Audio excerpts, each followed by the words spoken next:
Hello viewers and welcome once again to the Dukascopy TV studio. I'm Ben Jones and alongside me is the CEO of Greenwich Dealing Trading Group, Frank Chatillon.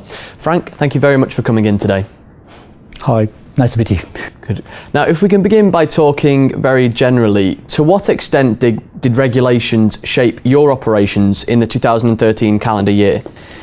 I would say 2013 was a key timing for a regulation with regard of the OTC derivative, and some new things came to force, and especially in the US.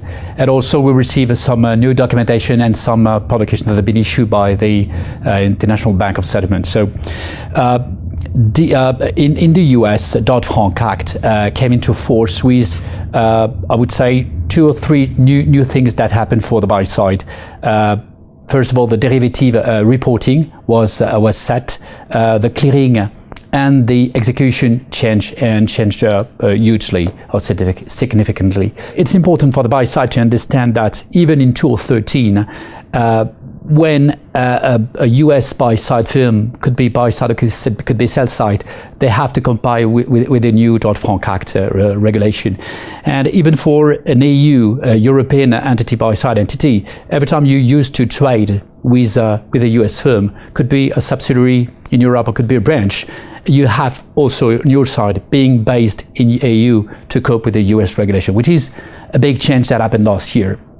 In the meantime, EMIR also came to force during 2013, and we have, I would say, the first wave that came into force last year, with all things around processing constraint and a link to confirmation and reporting to be addressed.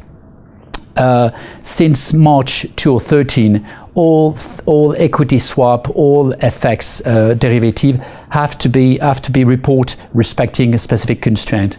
In the past, or before those dates in March 2013, we as a buy side had to report had to provide the confirmation respecting a time within the 3 months you have to perform your confirmation.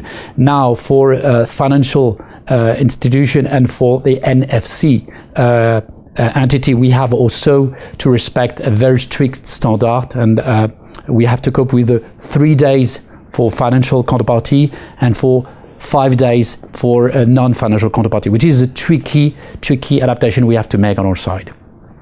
Then in the meantime, we also receive some new publication and some let's say working paper that have been issued, and we had to integrate by ourselves and manage. We received the final BIS, so the Bank International of Settlement in Basel paper on bilateral collateralization constraints that have been issued, and we also we have received on our side the reviewed paper from BIS on the capital framework on banking institution. So those 2 big documents that have been issued by regulators or by the Comité de Bâle have, let's say, create some constraint we had to, let's say, integrate in our organization to prepare the coming phase. So 2013 was, in fact, a tricky year for the buy side. So what's been the impact of Dodd-Frank over the past 12 months? Has it affected returns at all? And if so, to what extent? Dodd-Frank, yes, impact buy side in 2013, really. First of all, the full reporting was requested as of January 2013. But in fact, I mean, the buy side is betting on the sell side to operate this report. So reporting is key, but the sell side in the US is taking care of this. But with EMIR, it's going to be slightly different, because I mean the regulator will impose the buy side also to operate this. It's going to come. Clearing, we had to face two main deadlines, the June and September deadline for clearing, and it's, I think, the major part of the change, because we have to adapt our process.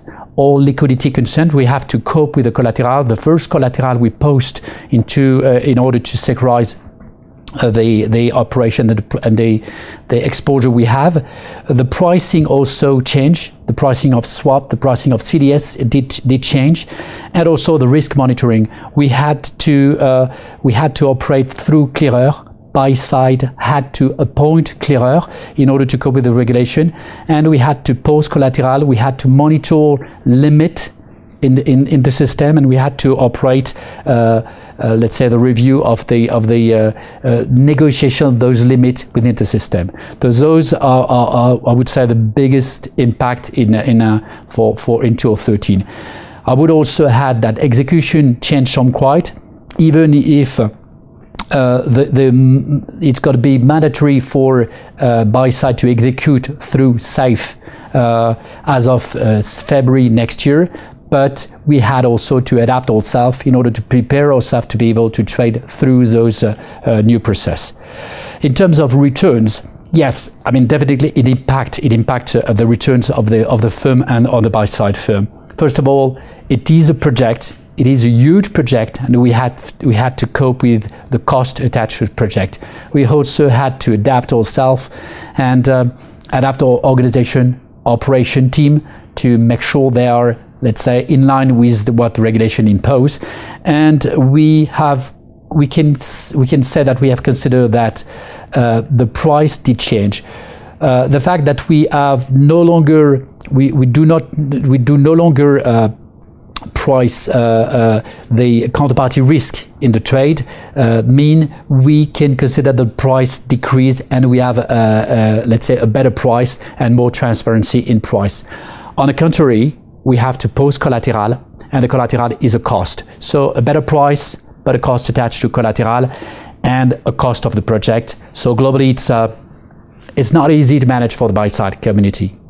Okay, now there is a deadline coming up for buy-side companies to submit trade reports to the European Securities and Markets Authority, but some firms are at risk of not meeting this deadline. Could you explain why this is? The key point was the fact that we had a very late validation of the target date. We received, I think, the confirmation of the date for implementation early November in 2013, which is very late versus the date of implementation, which is going to be February 2014. So this is the biggest challenge that we'll have to cope, a very short time delay to organize ourselves. The second is we face an issue on listed derivative because we need to adapt and think about potential position-based versus trade-based reporting vis-à-vis the regulators. So it's, I think, also something that we will have to pay attention with. And also we face a major issue with regard of the nomenclature with the market data. It's something new, and we have to adapt ourselves with the data management things. Last, we can say that the fact that we have to operate a daily evaluation and a daily collateral management vis-à-vis those new rules create a big change and adaptation of our whole organization. Even if we obtain lately a new delay, 180 days delay, which is good, but this part is going to be the tricky part to manage. So those are the 4 reasons why we may have some difficulty to match the deadline. Okay, and finally, what would you recommend as the best strategy for buy-side firms to deal with what's sometimes being labelled as regulatory risk? I would say they may have to focus on a limited number of business with a strong knowledge of the activity they want to manage themselves.